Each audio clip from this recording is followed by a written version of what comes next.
ሉሊትና የወፎች ዝማሬ። ሁልጊዜ ጠዋት ሉሊት ወደ ከተማ መናፈሻ ስትገባ ወፎች ደስ በሚሉ ዝማሬ ይቀበሏታል። ከፍ ብለው የሚበሩ ቀይ፣ ቢጫ፣ ሰማያዊና ቡናማ ወፎችን አየች። እያንዳንዱ የራሱን የደስታ ዜማ ይዘምራል። ሉሊት ስዕል መሳልና ማሰስ የምትወድ የማወቅ ጉጉት ያላት ስትሆን ከዚህ በፊት ወፎችን አላስተዋለችም።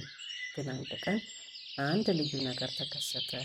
ሉሊት የስዕል መሳሪያ ይዛ ስትራመድ ትናንሽ ፊኛዎች፣ ቀንበጦችና ቅጠሎችን ሲሰበስቡ አየች። ጎጆ እየገነቡ ነበር። ለስላሳ ክብ ቤት ለመስራት እያጣመሙና ቁጥቋጦችን አንድ ላይ ሲያስገቡ ተመለከተች። ምን ማድረግ እንዳለባቸው እንዴት ያውቃሉ? ሉሊት ተገረመች። መመሪያ እንኳን የላቸውም። ከዚያን ቀን ጀምሮ በመናፈሻው ስላሉ ወፎች የበለጠ ለማወቅ ወሰነች። ሁልጊዜ ጠዋት ሉሊት የስዕሏን መሳያዋን፣ ትንሽ ማስታወሻ ደብተርና ካሜራዋን ይዛ ትመጣለች። ደማቅ ቀይ ላባ ያሸበረቁ ካርዲናሎችን ተመለከተች። ድንቢጦች በቁጥቋጦ ውስጥ ሲነጋገሩ አዳመጠች እና ዋጦች አየር ውስጥ ሲገቡ ፈገግ አለች። አንዳንድ ጊዜ ሉሊት እርዳታ የሚያስፈልጋቸውን ወፎች ታገኛለች። በቅርንጫፍ ውስጥ ክንፉ የተያዘ ወይም ከጎጆ የወደቀ የተራበ ሕፃን ወፍ።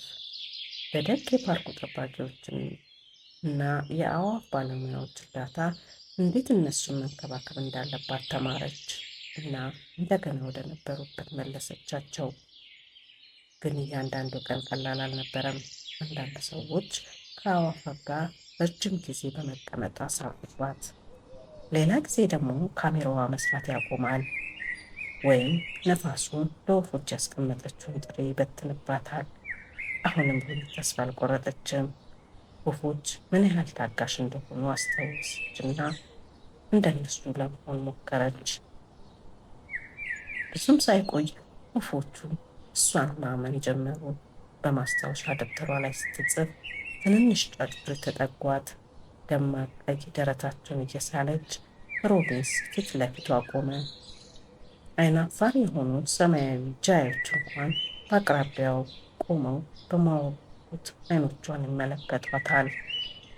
አንድ ፀሐይ ቀን ሉሊት ጓደኞቿንና ጎረቤቶቿን በወፎች ጉብኝት ወደ ፓርኩ ጋበዘቻቸው።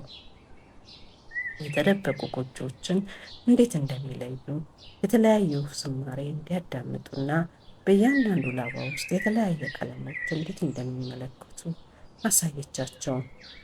ሁሉም ተገረሙ። ሉሊት እንደ አስደናቂ ነገር አስተምራቸዋለች። ትንሿ ወፍ እንኳን ልዩ የሆነ ነገር እንዳላትና ተፈጥሮ ያለው ደግነት ዓለምን የበለጠ ደስተኛ እንድትሆን ያደርጋት ነበር። ፓርኩም ሁልጊዜ በሕይወት የተሞላ ነበር። አሁን ግን የተለየ ስሜት ተሰምቷታል። ለስላሳ፣ ደስተኛና የበለጠ ያማረ። ሉሊት ተፈጥሮን ስንንከባከብ ተፈጥሮም እኛን እንደሚንከባከበን ለሁሉም አሳይታለች። ወፎች በወርቃማው ሰማይ ላይ ወደ ላይ ሲበሩ ፓርኩ በሙሉ በደስታ የሚዘፍን ያሰማል። ሉሊት ትንሽ የፍቅር ድርጊት እንኳን ዓለምን የበለጠ ብሩህ ሊያደርግ እንደሚችል እያወቀች ፈገግ አለች። ስለተመለከታችሁን እናመሰግናለን።